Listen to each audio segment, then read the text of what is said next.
another milestone into the lives of the 476 applicants to fill up the attrition quota and the 249 applicants to fill up the regular recruitment quota. These police recruits will vow to serve and protect the community starting this day. This activity is raised by our friends in the public service who help us restore public confidence and trust to the PNP. Of course, friends, families, and relatives of the new PO1s are also present here joining us in this event. Without much ado, let us listen to the invocation by PO1 Marla B. Bautista, Admin PNCO, Regional Chaplain. Because it is the profession of God's angels. That is why it has to be handled with care and embraced with pride and dignity. Almighty Father, we are gathered this afternoon for the oath-taking ceremony of NCRPO recruits for calendar year 2012. We humbly ask you to bless these young men and women so that they will consider police profession as sacred, which should not be sustained by doing unpleasant activities and becoming criminal themselves. May they realize that you are the one who personally called them to serve you through the Philippine National. Remind them always, O Lord, that this sublime profession is not only about receiving salary nor becoming famous and powerful, but most of all, it is about losing our greatness in order to serve and protect the people you have entrusted. With the leadership of our marvelous Regional Director, Police Director Alan Lamadrid Purisima, so that his great ideals will echo in the hearts of these recruits, and his life will become the standard and guiding principle in their police service and individual performance. This we ask in the mighty name of God. Amen. Working and energetic Regional Director, Police Director Alan Lamadrid Purisima, sir. To our Deputy Regional Director for Administration and the Chairman of the Regional Screening Committee, Police Chief Superintendent Sally Dabitzer.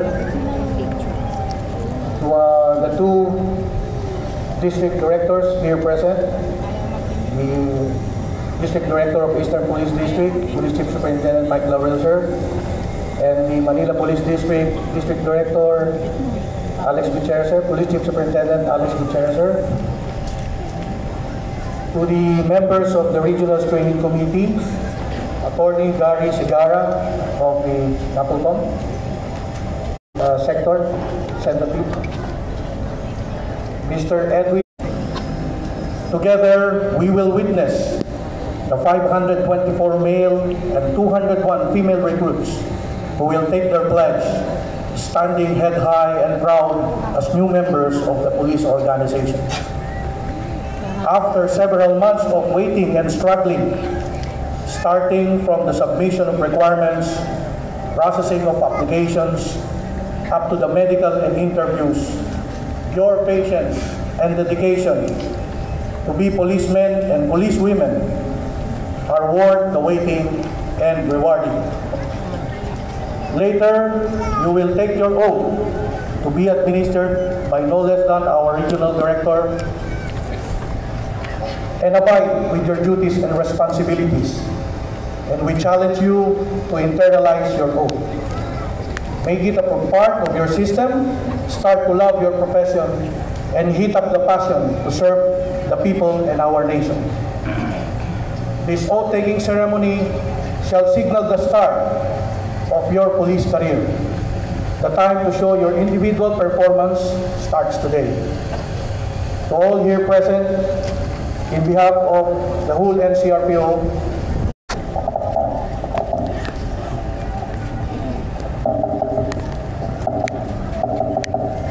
by virtue of the authority vested in me as the Chairman, PO1 Regional Screening Committee, National Capital Region Police Office, I hereby present to Police Director Alan Lamadrid Purisima, Regional Director NCRPO, and to all of you present here today, pursuant to NCRPO Regional Screening Committee Resolution number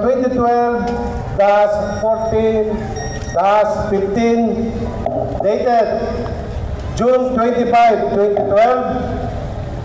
The 725 strong and able police applicants composed of 201 female and 524 male who successfully passed the meticulous, rigid screening and deliberation of Police Officer 1 for NCRPO recruitment calendar year 20. Police officers, may I request the Chief RPRMD NCRPO Police Senior Superintendent Arthur Felix E. Asis.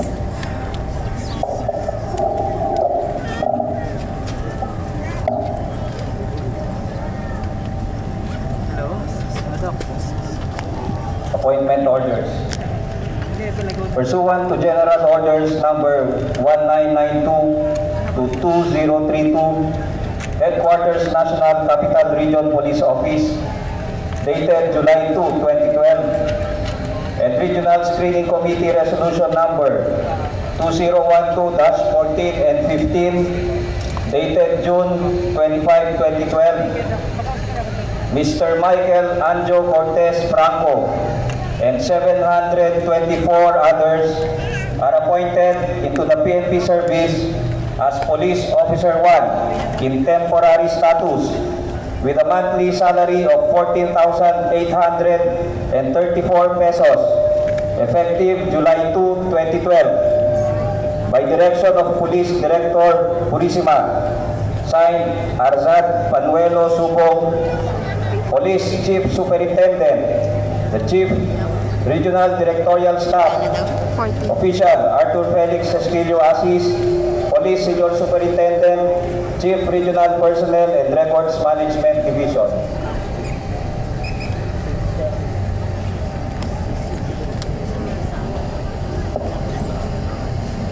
Thank you, sir.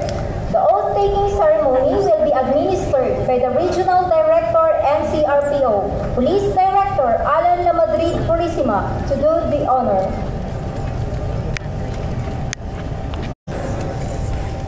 May italaga sa katungkulan bilang Police Officer 1 ay taimtim na nanunumpa. Natutuparin ko ng buong husay at katapatan sa abot ng aking kakayahan ang mga tungkulin ng aking kasalukuyang katungkulan at ng mga iba pa. Pagkaraan nito'y gagampanan ko sa ilalim ng Republika ng Pilipinas na aking itataguyod at ipagtatanggol ang saligang batas ng Pilipinas. Na tunay na mananalig at tatalima ako rito. Nasusundin ko ang mga pangyarihan ng Republika ng Pilipinas. At kusa kong babalikatin ang mga pananagutan ito nang walang anumang pasubali o hangaring umiwas. Kasihan nawa ako ng Diyos. 125 police recruits.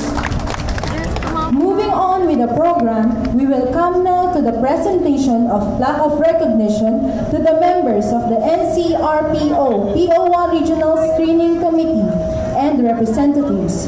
Again, may I request our Regional Director, Police Director Alan Lamadrid Purisima to please present the awards.